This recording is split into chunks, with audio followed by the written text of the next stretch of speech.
Aries, and you have not a horse direction. So I love this card for you because this means, you know, you're not just waiting for something to come towards you. You actually know what it is that you're looking for. And I'm not saying that you have all the answers, and I'm not saying that you like know everything you want. But if you want to get married, if you want to have kids, my cat is talking in the background, so sorry if you can hear him.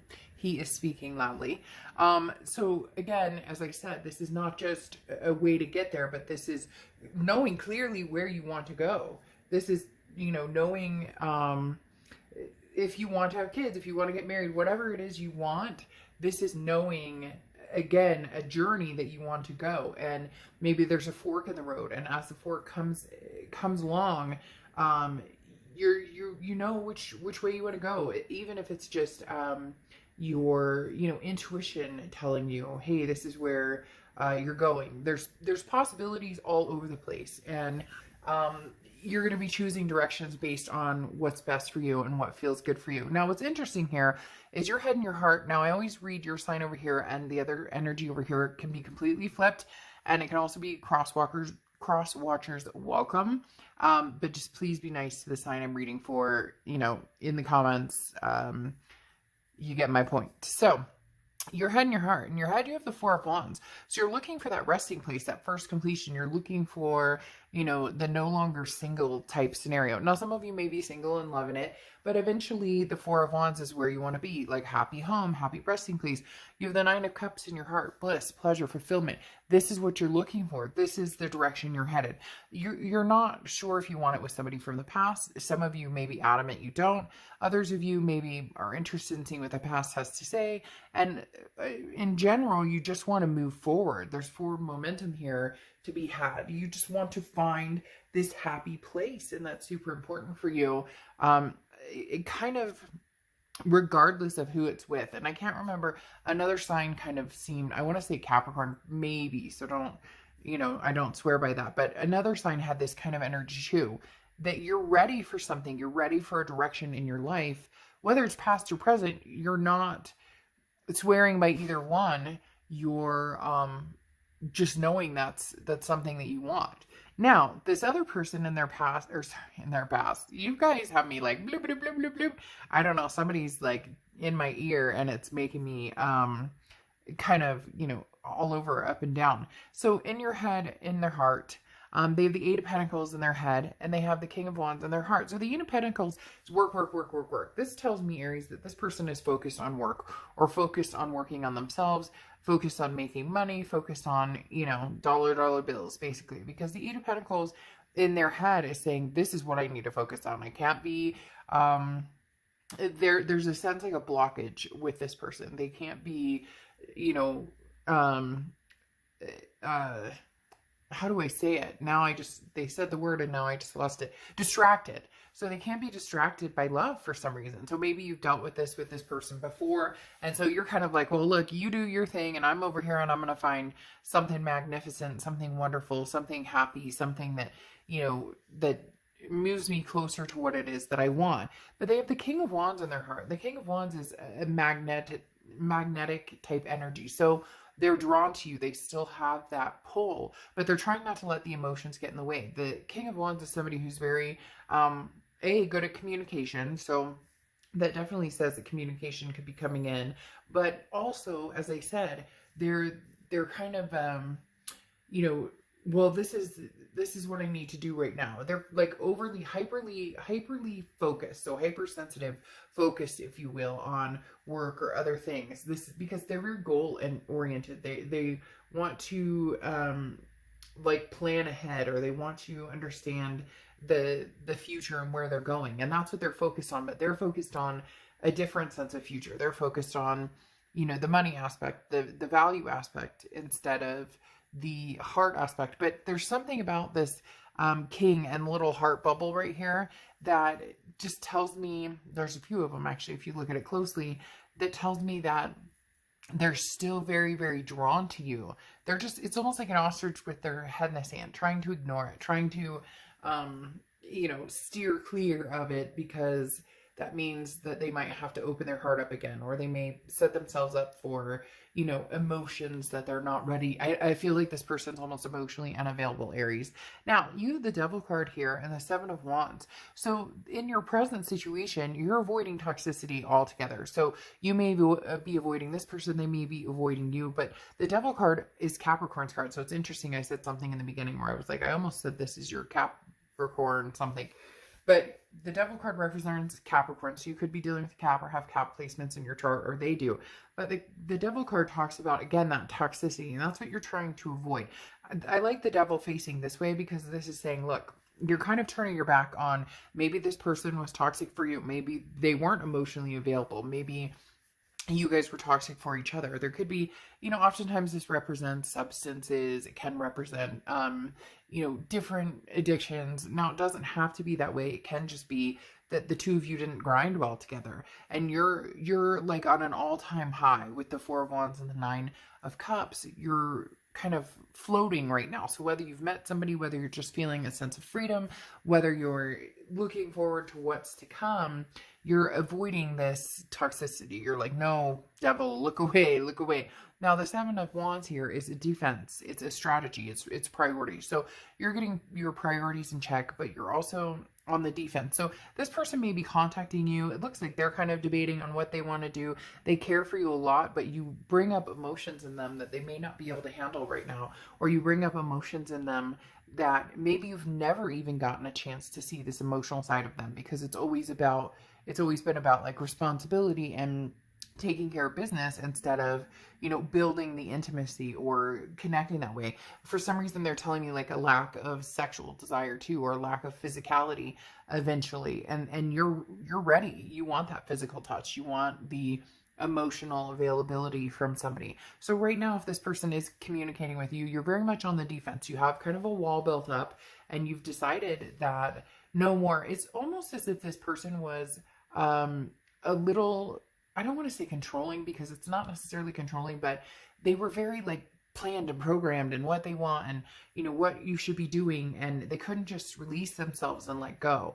And so you hid a lot of the things, or you didn't allow yourself to express a lot of the feelings, a lot of the want, a lot of the notion that you had. And that's why you're looking at this going, even though I don't feel like this person is necessarily like a terrible person, maybe not even narcissistic energy, more just very focused and possibly focused on, you know, like a reality based, instead of allowing things to shift to a loving, endearing, even sexy or sexual type place. Almost like a tightwad. I know that sounds crazy, but like somebody who says, you know, okay, well, let's plan sex on Saturday and Tuesday.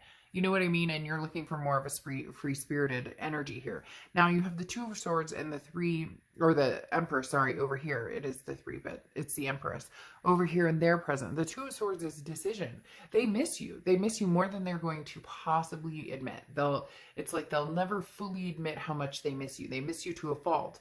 But the Two of Swords says they're debating, should I or shouldn't I? Now, the Empress card next to it, the Empress is very maternal, paternal, nurturing, loving. So maybe they wanted to have kids with you. Maybe you guys have kids together.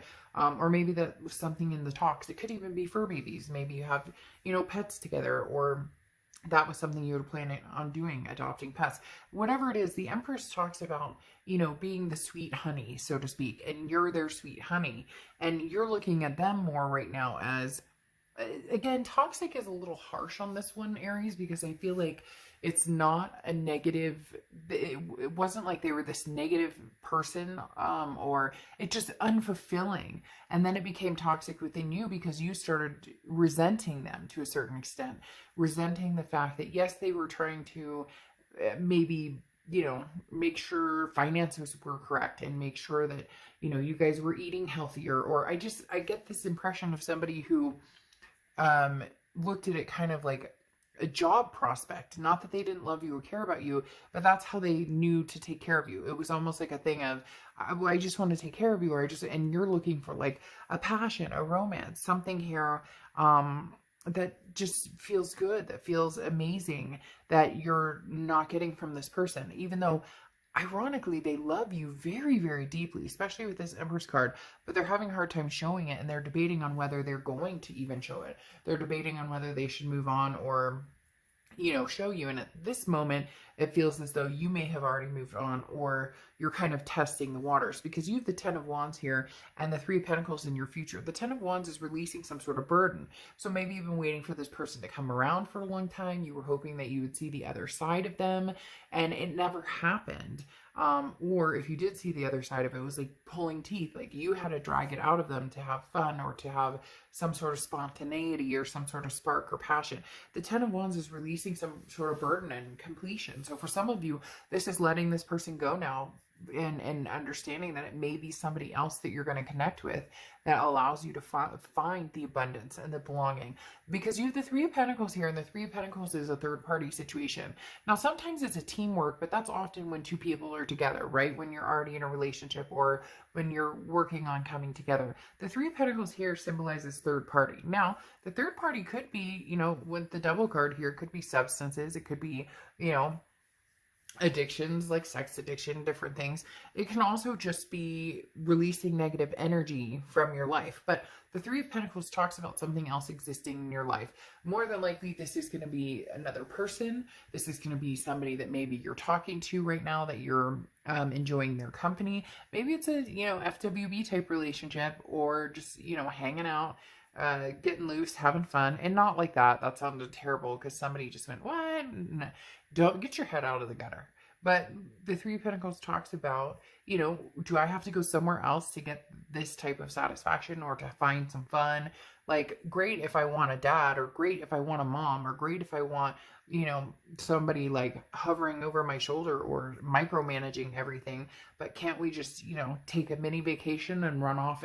And so it feels like there's something lacking here, Aries. You know it, they know it, but it's like they're set in their ways. Now, it could also be that you're dealing with somebody older, and you're still kind of in this vivacious stage. Not that you can't be older and be vivacious, but this is somebody who's like, you know, hey, Aries, like, I have, you know, 2 kids, a mortgage, a dog, and maybe, you know, you were, you know, you came in with no kids and going from place to place. So either way, it doesn't matter. It's the fact that there's something missing or something lacking.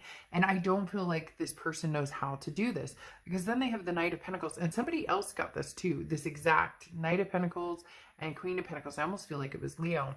But the Knight of Pentacles is, again, working towards something, but cautious. It always makes me feel like eggshells, because it's like this person knows what they want, but they're walking on eggshells to get it, or they're walking on eggshells to move forward.